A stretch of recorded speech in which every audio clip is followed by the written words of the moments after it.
Hello and welcome back. This is a very exciting video for me to get to make because this is just my favorite cards. I tried to keep myself to 50, but I ended up going up to 60 and I couldn't cut it anymore. So you're getting my 60 favorite cards. Something important I learned about myself is I have very cheap taste because you can get literally all of my favorite cards for $86 apparently, according to this anyway. And you could probably do some optimization to make it cheaper if you wanted to find like better printings. So that's pretty cool. We're just going to dive into it and I'm going to talk about each card, explain why it is. A lot of them have history. You can kind of tell when I started playing too, probably by a lot of these, like Bituminous Blast. Only the real know how awesome this card was when it came out. And I'll talk a bit about like when I started playing and decks I was playing at the time as well. So let's go to a grid. Again, these aren't really sorted in any order. I can't pick my favorite card. So I'm just sorting them by type. And we're just gonna go down the list by type. So the first category is artifact. Actually, I can pick my favorite card. Pyromancer's Goggles is my favorite Magic card in all of history. It's so fun. I can't explain why, because it's objectively not that good, but it's add red, and then when that mana is spent to cast a red instant or sorcery spell, you copy that spell. Something about this card has appealed to me since day one it was spoiled. I put it in my cubes. I did some commander decks around it. It's just so fun to like play it and copy everything, even though normally you get one copy per turn. Things have been power crept way beyond that, but this is still just my all-time favorite Magic card, at least at the moment. I think it changes time to time based on like what I'm doing, but as I was going through this list, this was the first one I added, so maybe that tells me something. So Goggles, number one slam dunk pick. Door to Nothingness has a special place in my heart, mostly because I had like a turn 4 Door to Nothingness win in a cube draft, and I posted that video actually. If you Google like Caleb Gannon turn 4, it might turn 4, turn 5 Door to Nothingness win in cube. It comes up. It's beautiful. There's just something really satisfying about this type of win con. I know things have changed since then, but like the mana cost, the activation value, you play it, and it just target player loses the game. There's so few effects that say target player loses the game. And I think that's way more interesting than I win the game because, you know, the most fun way is winning by eliminating your opponents, and this is the coolest way to do it. Second coolest. There's cards later on that I like more than this, but this is a pretty cool way to do it. Next, Icy Manipulator. Again, people have been playing for a little while know how goated this card is. It's like you tap target artifact, creature, or land. This is basically Rishadan Port as a card. So most of the time you're tapping down lands, but you can tap down their best creature. If they have Pyromancer's Goggles, you can lock that down. It's just really flexible, and you can change what you're tapping down throughout the course of the game. It's really sweet. Pristine Talisman is probably a deep cut, but so in Peasant Cube in particular, the builds that I was playing, this was probably 10, 15 years ago. I'm old. I'm not that old, but when I started playing, like there weren't that many cards that were as good as Pristine Talisman. The incidental life gain really added up over the course of a game, and the games would go long and be grindy. If you've ever played Peasant Cube, or especially older cubes, you might know what I'm talking about. This could gain you like 10 life, and being ahead on mana is also really important. So, I don't know, this card was just a great role player, probably towards the bottom of my favorites, but I won a lot with this card. Next is Crystal Shard.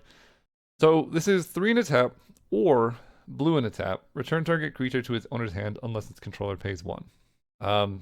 Notably, you can target your own creatures, and that's 99% of the application of this card. So you just have something with a good enters the battlefield effect, and you can just keep triggering it. That's cool. But the thing that's really cool is this protects all of your creatures from removal. It's like a colorless Mother of Ruin, sort of. Like if you have a Dark Confidant and they have a Lightning Bolt, if you just hold this up, they have a Lightning Bolt. They basically, if they try and bolt your Dark Confidant, you just bounce it. And then they need another removal spell to kill it. So it makes interaction really tough for the opponent. You can snipe them.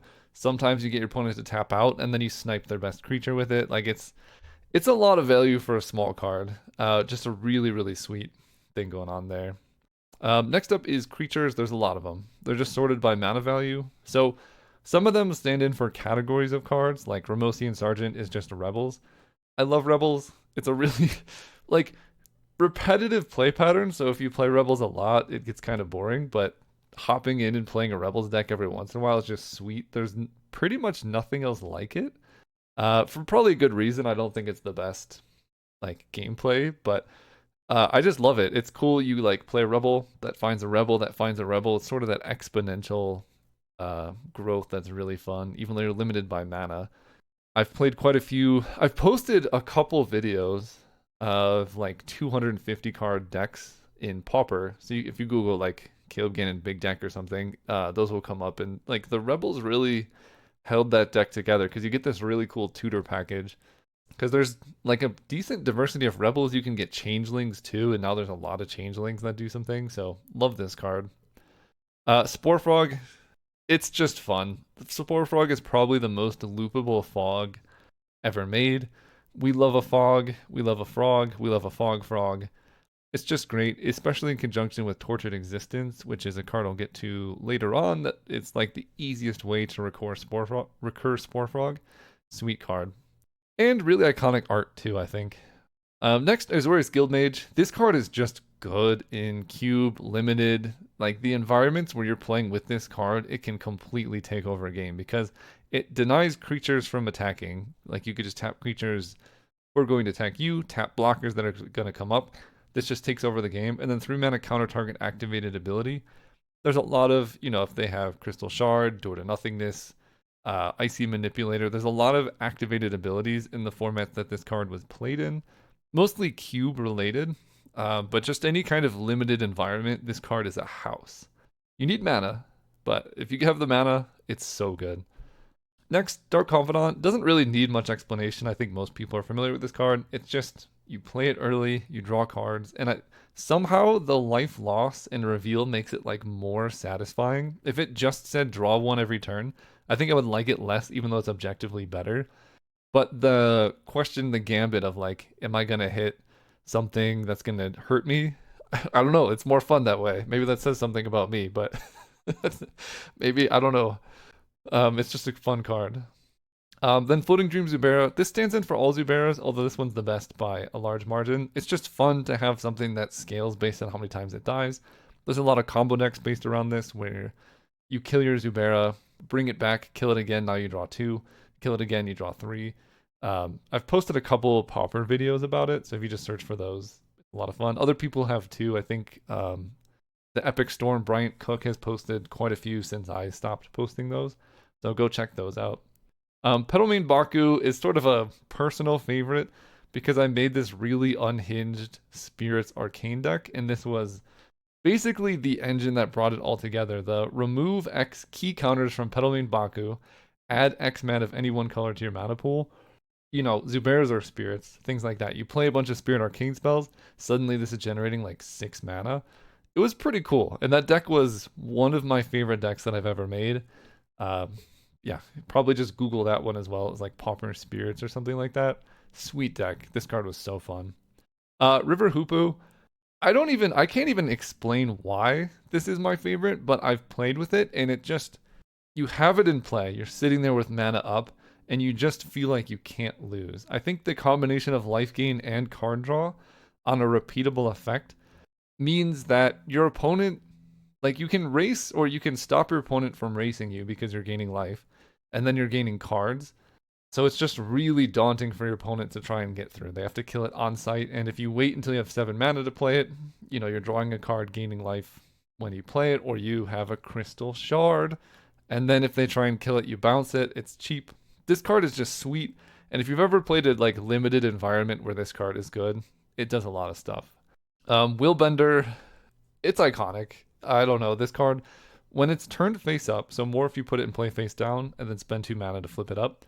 When it's turned face up, you change the target of a spell or ability with a single target. The mind games that this card enables were so good because you'd play multiple morphs and then they would always be like, yeah, but is that a Willbender though?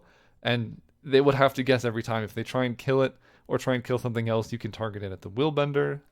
If they try and like fireball you for lethal, you can target them with the fireball instead. Just a sweet card. Next, we got Calcite Snapper. This one, I promise it was good at the time, but you could play these awesome, like, blue-red tempo decks, and this card blocks so well. Shroud is huge, nobody can touch it. And it's a 1/4, which at the time was good. It blocked basically everything. And then on your turn, you play a land, and suddenly you're hitting your opponent for 4 with this creature that they just can't kill. I know that's probably foreign to a lot of you who haven't been playing for a while, but like, this guy was the homie. Um, and I think even at the time, he was sort of undervalued, but he was genuinely good. Like, I won quite a few games with this dude. So yeah, love that guy. Crypt Rats. This card's just sweet. Anyone who's played Pauper knows about this one. X deals X damage to each creature and each player. Spend only black mana on X. You just play it. I think I like things that are like imposing. Like this just sits in play, and then your opponent has to figure out how to deal with it, how to get you to activate it, so that they can deploy their stuff. And like the best games are the ones where you play this and you just attack with it. You don't activate it ever and you win. But sometimes you activate it for lethal because it does damage to each player. It's just such a sweet card. Kitchen Finks, again, I think this is a lot of people's favorite card. It just does so much. 3 mana, 3/2, gain 2 life. Persist, when it dies, it comes back as a 2/1, you gain 2 more life. So it's like you gain 4 life, you get 2 creatures. It's part of a lot of combos, good with Birthing Pod. It's just in the right colors. Something about hybrid mana costs are very satisfying because you can play it in mono green, you can play it in mono white, and it's really flexible. Just a sweet card. I still don't really know what's happening in the art. I mean, I guess I kind of do, but it's quite strange. That's for sure. Squee is just fun. I like. There's something so satisfying about discarding something that you know is coming back, and Squee is just perfect for that. If you have, Faithless Looting, discard Squee, suddenly you feel like you're up on cards. Bazaar of Baghdad Squee is obviously really strong, or Survival of the Fittest. Just everything about you discard a card and you know it's coming back right away. I love the art's cool. The name is ridiculous. Perfect card. Similar vein is Squee Anger. First of all, the art. Let's talk about that. That's insane. I don't even know what's going on there. But similar vein, it's just something you discard that you're excited to discard. You discard Anger, suddenly everything is haste. And I know it's much easier to give stuff haste now, and things always kind of have haste. But back in the day, things didn't always have haste. So putting an Anger into the graveyard lets you, I don't know, attack with a Blastoderm with haste. And this is like one of the biggest creatures at the time. Things like that just is really satisfying. Or like Palaka Worm, right? Discard an Anger, and this thing has haste. Hit them for 7. It's pretty sweet card. Avalanche Riders, it's hard to not love it. Who doesn't love killing lands? Play it, kill a land. Obviously would end up ephemerating it, crystal sharding it, so that you just loop it to kill a bunch of lands. It's also like a 2/2 that attacks them with haste. It just does a lot of things for not that much cost. I would like to see this back in Vintage Cube, even though I don't think it's as good, nearly as good as it used to be. Still, I think this one is probably... Is this the only card? I guess Squee? Squee, you could make an argument for Icy Manipulator coming back to Cube, but I think it's a little slow. But it's like that and Squee are the only ones that are good enough for Cube, which is wild. Anger, maybe, depending on the cube. It's in my cube. Blastoderm. Dude, I cannot tell you enough how strong Shroud was at the time, and 5/5 was so big. This is how far things have come. 4 mana 5/5 that kills itself in 3 turns was a house. This is like the center of each control deck. And you can't even, with Shroud, you can't even target it to help. It doesn't have hexproof. But the art, super cool. The stats and effect, super cool. It's just a big creature. I don't know. I love this card. Braids is another one of my like Vintage Cube loves, where you just play this early and you just win the game. I think I played this in Penny Dreadful as well. It's just insane. Any format with like Dark Ritual or any way to cast it quickly, this can just end the game. It's not fun to be on the receiving end, but you can there's so many things that kill it now that you can definitely keep up with it. But back in the day, what a nightmare this card was. Mystic Snake. First of all, the art is really cool. I love how green the snake is. This person's got some cool things going on. Really cool art. When this enters the battlefield, counter target spell. Just so satisfying that you got him and you get a 2/2. And the thing that's really fun with Mystic Snake is this is like one of the easiest counter spells to repeatedly use. Like, let's go back to the card I talked about, Crystal Shard. Mystic Snake, Crystal Shard. You have a Mystic Snake in play. You can already have deployed it. But if you have Crystal Shard plus 5 mana in total, like your opponent has to know at any time you could bounce the snake and then counter their spell. And that's just such a sweet lock to have against your opponent. Really, really cool card in the basis of a lot of good control decks, that kind of thing. Ninja of the Deep Hours. What's up with this art? Can I change this? Obviously, we want the good art. Yeah, this card, when it deals combat damage to player, draw a card. There's just something about attacking on turn 2 and being like, do they have the ninja? And then even later on, like say you have a Mystic Snake, you get to ninjutsu, get your Mystic Snake back, hit them, draw a card. Now they have to deal with the ninja and the thing you returned. Like Avalanche Riders, maybe you play it, kill a land, attack, ninjutsu it, get back the Avalanche Riders, kill a land next turn. Just so much cool stuff to be had here. Really awesome card. Thieving Magpie is better than it looks, I promise. When it deals damage to an opponent, draw a card. I guess this doesn't say combat damage, which makes me more interested than I previously was, and I was pretty interested before. But sort of like the other thing, this was the backbone of good control or tempo-based decks where you're just hitting your opponent over and over and drawing cards.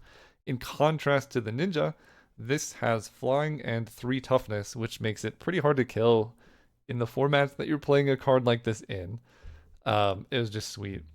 Next up is Vengevine, which is, the power level of some of these cards are distributed across what formats you're playing. But Vengevine's just a really fun card. I like the puzzle of putting this in the graveyard, casting 2 spells at once, getting it back. 4/3 haste, the art's really amazing. I can't say enough about how just satisfying it is to trigger this card and put it into play. I just love it. Glorybringer, I think this might be the only card in my list that I like purely just because of how powerful it is. Anyone who played, I think this is Amonkhet block. I'm not sure which specific block this one came out in. But like this was the most ridiculous card in that block because it was a rare, not even a mythic rare. And the power level of this card compared to everything else in the format was so high that like if you open a Glorybringer, you're basically gonna 3-0 the draft. Completely unbalanced, but it made it really satisfying to get it. And then it ended up being strong enough to be a mainstay in Vintage Cube for a while, and I think it's still good enough that it should be in there. And that's ridiculous for a card, just a random rare from Amonkhet. So sometimes I like powerful cards. This one is just, I don't know, maybe I've just won so much with it and other people undervalue it, so it like makes me feel better about it. I don't know. Pelaka Worm, this was like the top end, man. 7 mana, gain 7 life, 7/7. When it dies, you draw a card. How can you be killed? You play this. If they kill it, you're up 7 life in a card. You get to recur it, start attacking them. How do you do the 7/7 trample? This card's just so sick. Definitely try it out. It's a fun card. Slyn Voda, I think, is mostly because of how cool the name is. The effect is really awesome. You get to return everything to players' hands. But Slyn Voda, like that's a good name. So I don't know. It's like 90% name, 10% effect. Altogether, really awesome card. Artisan of Kozilek, I think might be the first Magic card I ever purchased. I had played like for a little bit before that with friends decks, but eventually me and my brothers were like, hey, let's make our own decks. And so we all sort of independently built Eldrazi Ramp. I don't know. I guess that's just what was coming out at the time, Rise of the Eldrazi. But we all independently built those decks. And then one of us, I don't remember who, put Rite of Replication in the deck. Because before it was basically, we were young, we were bad at the game. So it was just like 15 Rampant Growth and then like 4 Artisan of Kozilek or something. And one of us realized if you put Rite of Replication in the deck, you get 5 Artisan of Kozilek instead of 1.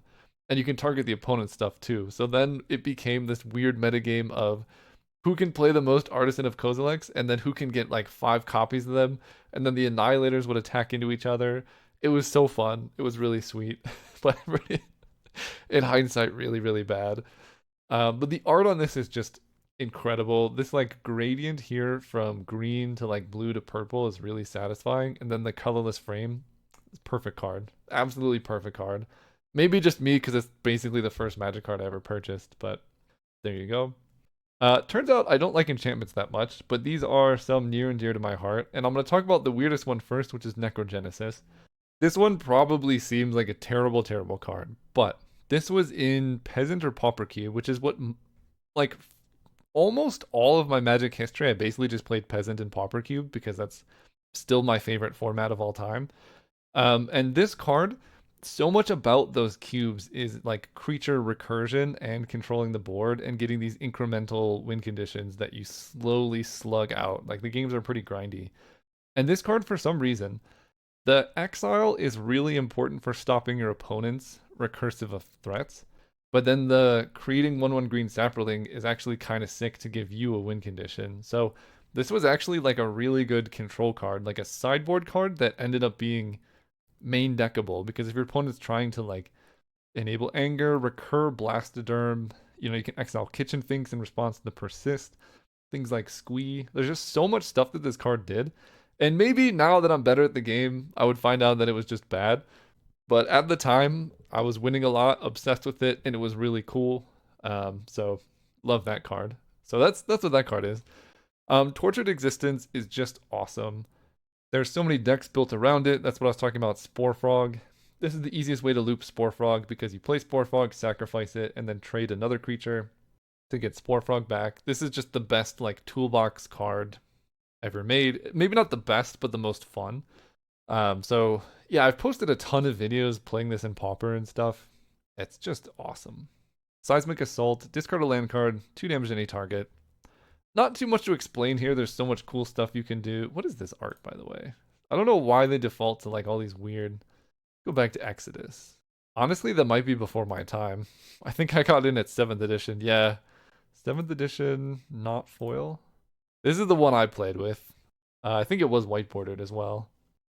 Yeah, this card, so many combos with it. You can hit the Swans of Bryn Argul or whatever to draw cards, draw your deck. You can just play control deck, hit your opponent. Just a beautiful card. Now that I'm saying this, I think Life from the Loam should be on this list, but it basically is tied to this. But Assault Loam is just, oh, I love it so much. Faith's Fetters, I don't even know how to explain why. It's just really satisfying. You get 4 life when you play it. This was similar to why Pristine Talisman, this one, is so good. Is like these formats were so interactive that the life gain really helped you pull ahead on tempo when you're probably playing a controlling deck. And then this just nullified the thing. So you're like getting life back for the amount of mana you have to spend. You hit their best thing. And this can stop any permanent. So this was one of the answers to like, what was it? Icy Manipulator, Crystal Shard, that kind of thing. Just a sweet, sweet card. It did kind of everything you want. Next is Pestilence. This card is just one of those things where it's imposing from sitting in play. Black, deal 1 damage to each creature and player, and then at the end of each turn, if no creatures in play, sacrifice it. So you have this like thing you got to work towards to make it work, so you don't lose it. It's like a Crypt Rats, but you can use it as burn against your opponent if you just have like a, let's say you have a 3/3. You can just spend 1 mana, do 1 damage to each player, slowly burn your opponent down. You can just spend it, use it as an expensive board wipe. You can also activate this at the end of turn step, and then you have until your turn to play another creature. So you go to like your end of your opponent's turn, activate this, clear the board. On your turn, play a creature, and then this is basically at the beginning of the next end step. You can play something and then you won't lose it. So just an awesome card. A good answer to something like Necrogenesis. So this is like a pretty fun battle, having these two in play against each other.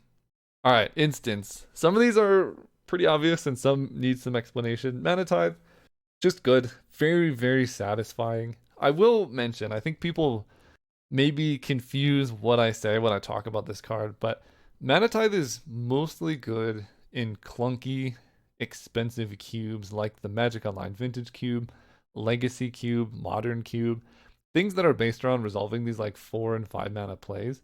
Mana Tithe is really, really good.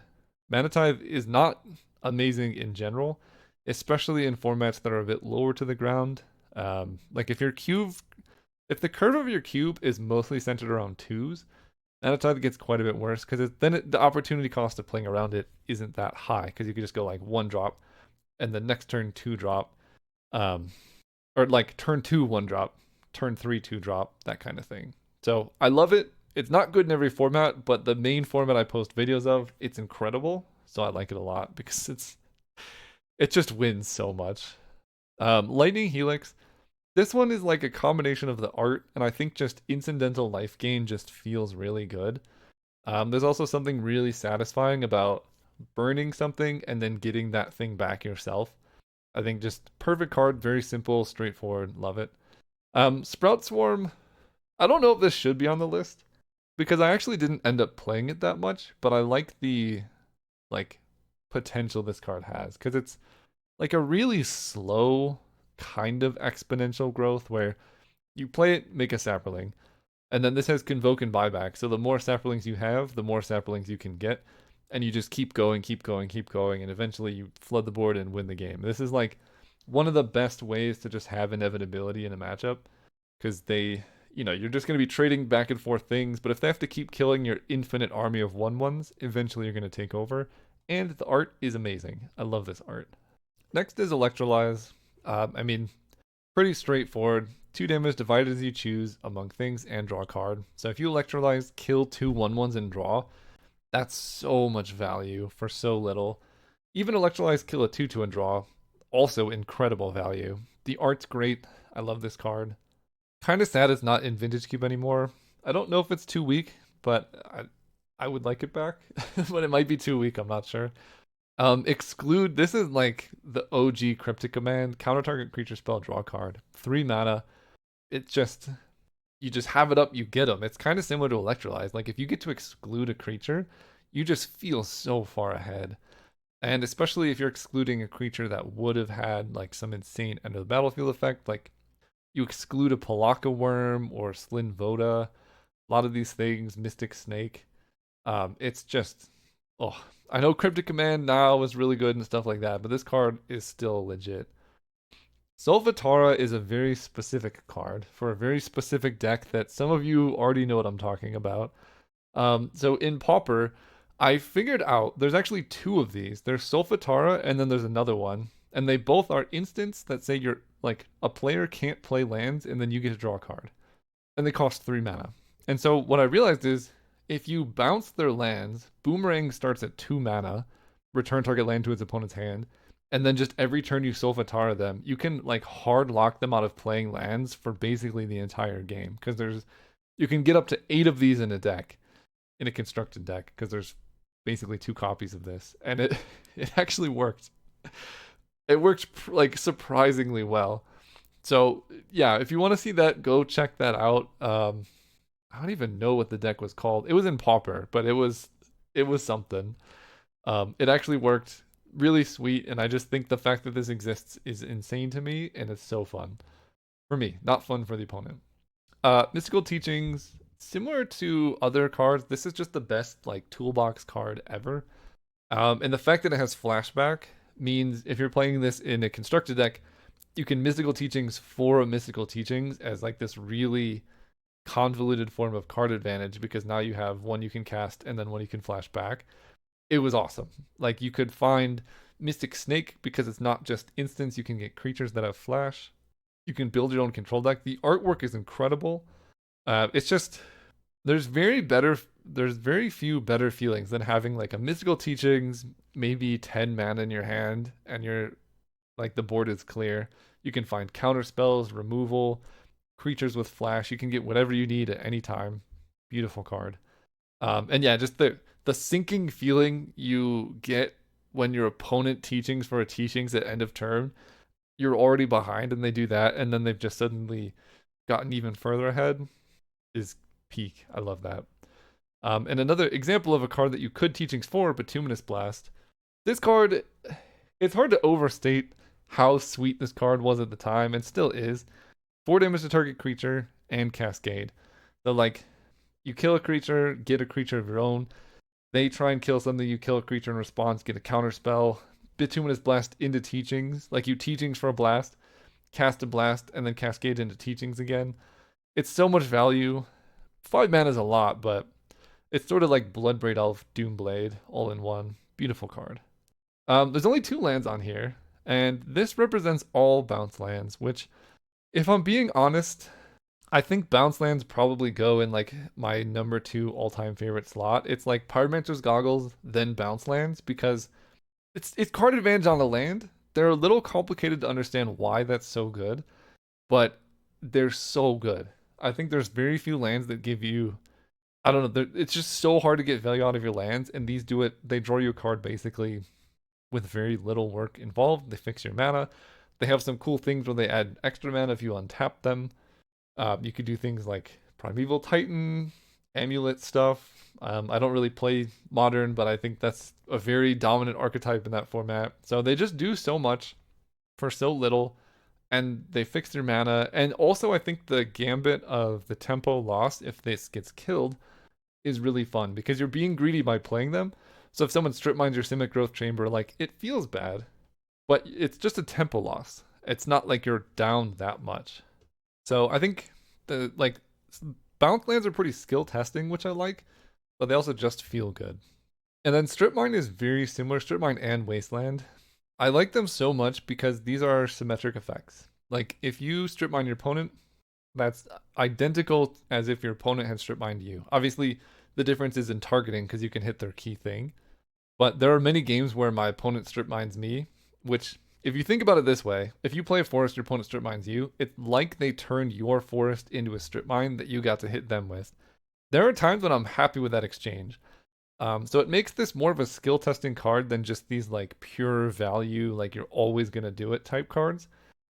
Because this sometimes, you want to be ahead on mana, or you know you're ahead on mana, or like fighting for temple, you can deny your opponent. But sometimes it's incorrect to kill your opponent's land because you yourself are short on lands and you need this for mana. So I think that's really interesting.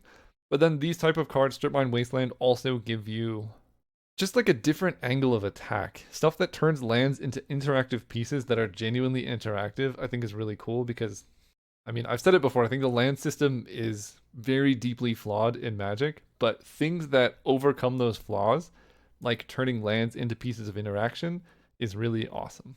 Only 2 Planeswalkers on the list. Nicol Bolas Planeswalker, pretty self-explanatory, just the coolest thing to ever exist. +3, blow up anything, except a creature. -2, steal any creature, and you can do that twice. Oh, this card was amazing. It was in Vintage Cube for quite a while. They cut it. Probably good to have cut it, but it's so cool. And then Sword Markov. I played this in what format was that? I was playing Blue Black Control, and it had Think Twice and stuff like that. I guess Innistrad kind of. I played this in Innistrad to go. I think I had top 3 to Grand Prix or something. Yeah, it was top 3, and I should have gotten higher, but a judge made like this ridiculous ruling where we had this like really long counter battle exchange, and my opponent literally went, "Hey judge, I don't like how that went. Can we go back?" And the judge let him. I think they were friends, and then obviously I lost because he got to see all the cards that were in my hand. Still salty about that ruling to the day, and I wish past Caleb had been a little bit more outgoing and been like, this is really messed up. Like, you can't just do that on a ruling. So that's how I got cheated out of not winning whatever. I think it was a Grand Prix, or it was like a Grand Prix side event. There was like 200 people there at least. So the only competitive event I've played, I got cheated out of that. So that's the only Magic deck I've ever bought, I think, too. But anyway, Soren Markov was sweet in that, just as like it's surprisingly this +2 that does 2 damage, gains 2 life, really stabilizes. It's a clock. But my favorite thing ever is Soren Markov, make your opponent's life 10, and then Soren's Vengeance, killing them.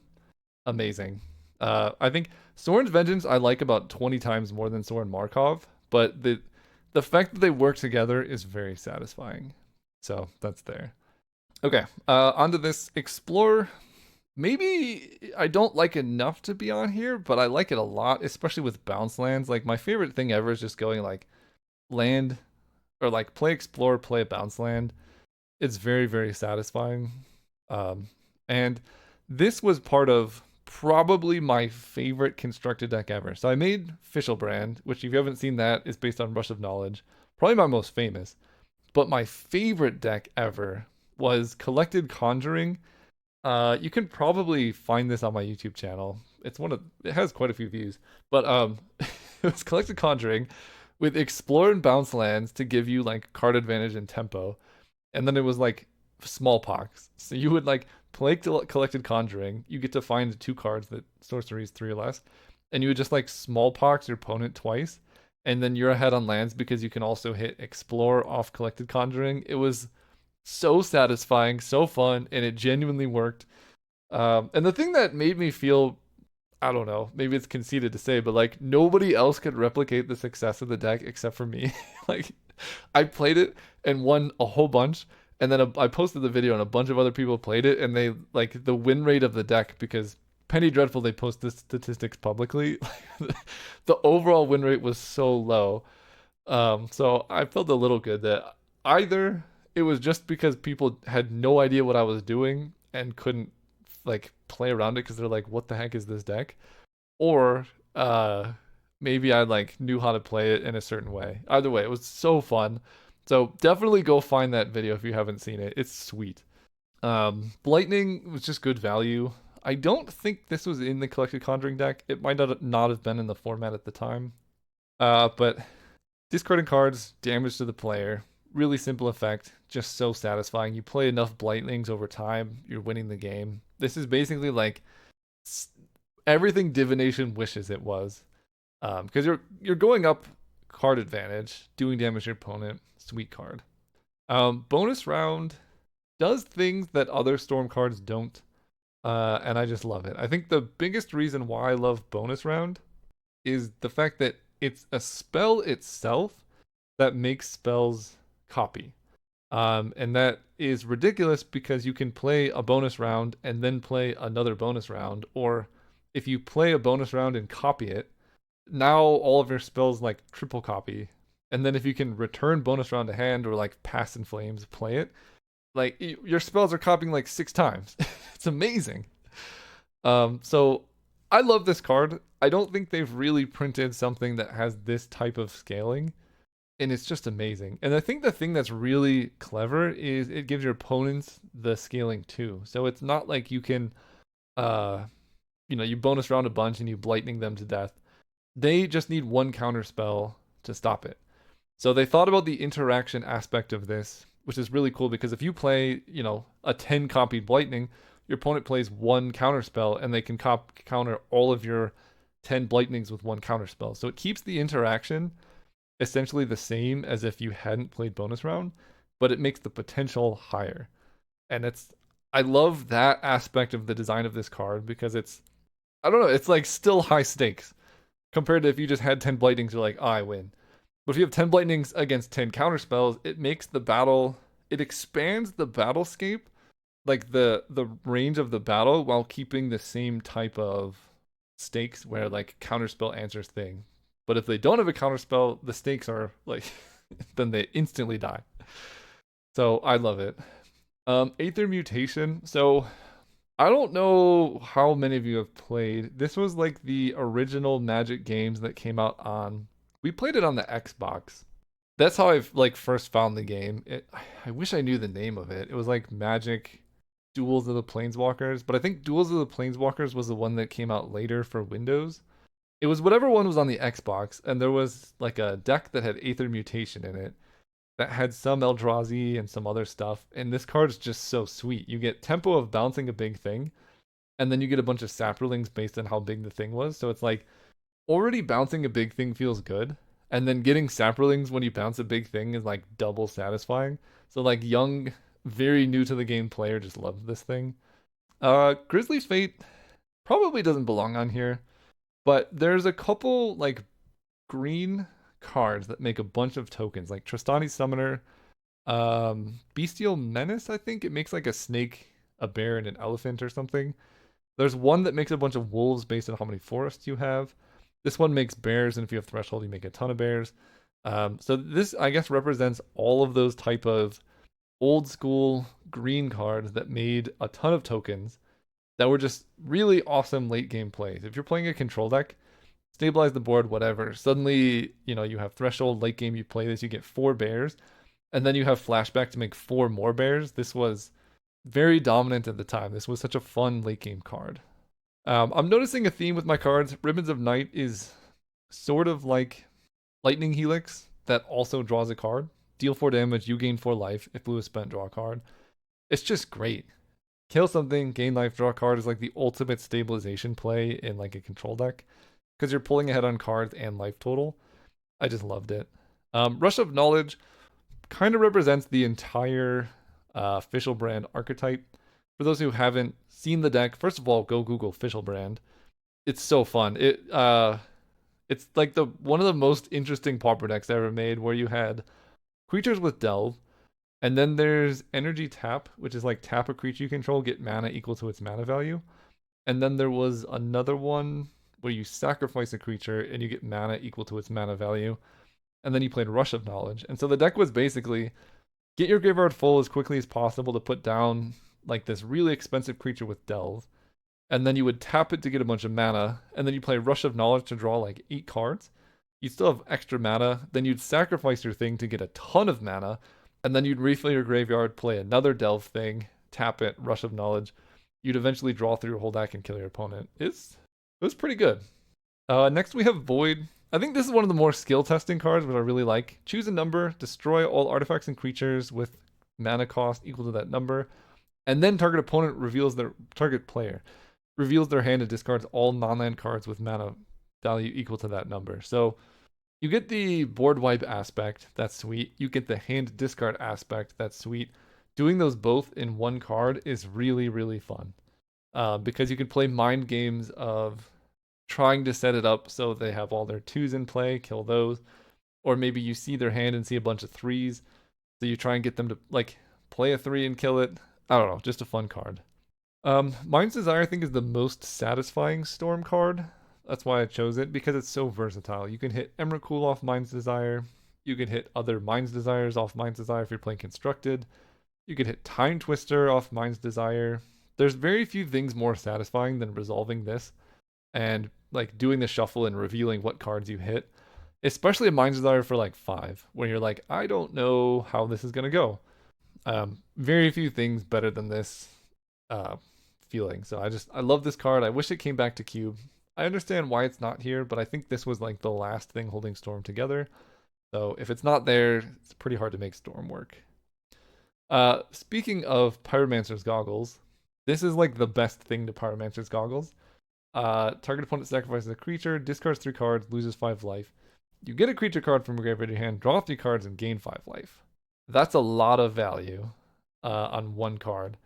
And if you take my previous favorite card, Pyromancer's Goggles, copy it, I mean, it just says you win the game. That's about as close as you can get. So I think that type of thing with Pyromancer's Goggles, double casting Void off Pyromancer's Goggles. Now you name 2 and 3, and you just empty their hand and empty the board. That's also really sick. So I just love that kind of thing. Sorin's Vengeance, I don't exactly remember what card was played with this, but my favorite thing ever is just copying this card and turning it into a one-shot kill because your opponent's gonna have 20 life. It was just so fun. I think this was in Legendary Cube. I did it quite a few times in Live the Dream Cube and Legendary Cube. There's some videos of those, but they're kind of buried in the backlog of content. But copying this to this day is like one of my favorite things ever. And then Conflux to go with Dream Halls. I'm kind of roping those into one. It's just really cool. The art's really mysterious. Getting all colors is fun. The decision making of which cards you're tutoring, because usually you're playing a bunch of multicolored cards, is awesome. Like you play Conflux, you get Void, Cruel Ultimatum, Ribbons of Night, Explorer, Swords of Plowshare, something like that. Just an awesome card. So anyway, that is my top favorite cards. Thanks for those who stuck around through all of it. Let me know if you liked this, if you want to see more content like this, because I feel like most people just see Vintage Cube. There's almost no cards from Vintage Cube on here because, I mean, At my heart of hearts, Peasant Cube is the format that I like. It's just never on Magic Online, so it's hard to make content of. But yeah, if you like this content, consider subscribing. And I am making content of other games too. So if you check out Caleb Gannon Gaming in the description, I'm posting games. There'll probably be an ad for this shortly after this too, so maybe there's no point in this. But go check out my other stuff if you like this type of content. Otherwise, see you next time. Hey, sorry for the interruption, but just wanted to do a quick shout out to my Caleb Gannon Gaming channel. If you like my content and you just want to see more of it, I've started posting again, and I'm planning to post quite a bit on this channel too. So if you want to see me get 3 billion combo on a card game that I made, go check that out. But I'm going to be playing some other games too, Slay the Spire, especially Slay the Spire 2 when it comes out. Some other puzzly roguelike games. So just if you want to see more of my content that's not exclusively Magic the Gathering, go check out that channel. Otherwise, just keep enjoying the content.